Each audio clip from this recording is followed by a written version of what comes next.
when we talk about things that, lit us up. Maybe we texted about it, chatted about it, tweeted about it for a few minutes.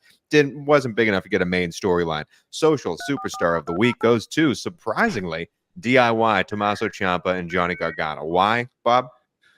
Just for weeks now, they've been trying to hit Randy Orton with an RKO backstage, and Tommaso Ciampa wore a ridiculous disguise, and he missed. And we'll show that clip right here for a second.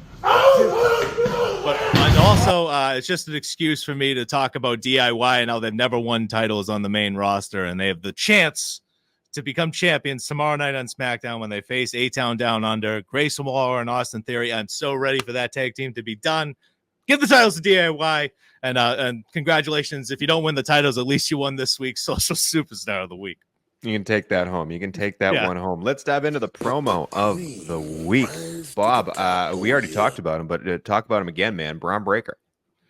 Yeah, I really just his backstage promo on Raw. They had an interaction, Sami Zayn and Bron Breakker in the ring. The promo, that was fine. Breakker leveled him with the spear. Then Kathy Kelly catches up with him backstage, and he's not shouting at all until the very end of the promo. He's just gradually building up about how he's going to go into how Sami Zayn has the championship advantage. He's in his home country of Canada, but he's going to walk in and take everything from him. But you just have to watch the promo. You just have to watch that and see that in a year or so, with just some more experience, that guy is going to be able to do everything. Great promo. He's already very good in the ring. He's going to be able to do great promos with ease. And I was just kind of just blown away just how young he is and how just naturally he already is with the microphone. So that's why he wins promo of the week. Good for him, Bron. Let's move on now to the Ryback of the week. Normally we save Ryback for the end of the show, but we do have a new gimmick here, the Ryback of the week. I don't really know why we called it the Ryback of the week. So, sort of a shock and awe picture that came out. Adam Rose was an NXT favorite as sort of a heartthrob type character with his rosebuds, and had a rough exit out of that company for many reasons, but now has shown up and looks like this. Adam Rose wins the Ryback of the week, and you can answer your own questions as to why. Let's move on now to the return of the week. And then we've had a couple of them. We've had a couple of returns. We talked about Hangman Adam Page. We talked about a couple of other players here. But the return of the week for me at Forbidden Door was Britt Baker coming back to AEW after Mercedes Moné beat whoever she beat. I don't even remember her name because it was Forbidden Door and those matches don't matter. But what does matter is the promo battle they had at the end of Dynamite when Mercedes Moné came out after Britt Baker tells this story about how she survived having a somewhat of a stroke and how she had to battle through all this these things to get back from it. Now she's back and ready to go. Mercedes Moné comes out very funnily with the Elite.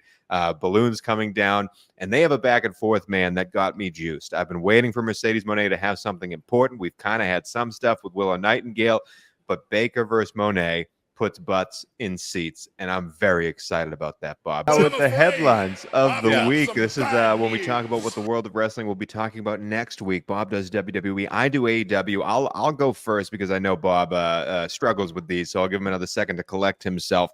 But I believe the headline next week is this MJF fighting a fan angle at the end of AEW, I think was part of a work. I don't know what happens. I don't know how it happens. I think it's dangerous to be playing this game, but I do think we need something surprising to happen in AEW and some type of fan interacting with AEW for realsies on Dynamite or maybe even Collision could be what happens. I don't like it, but I see it happening. Bob, what's your WWE headline of the week? Reminds me of that fan when he tackled Seth Rollins. I don't know if you remember that, but my headline of the week is AJ Lee is back in WWE. I'm just willing it into existence. I want to see her appear at the pay-per-view and fuck over Drew McIntyre. I just really want to see that. It would be an unbelievable moment. I don't know if she's going to fly all the way to Toronto to do that. So I don't know if it's going to happen. You will not. But I'm willing it into existence. AJ Lee has returned to WWE is what everybody's going to be talking about next week.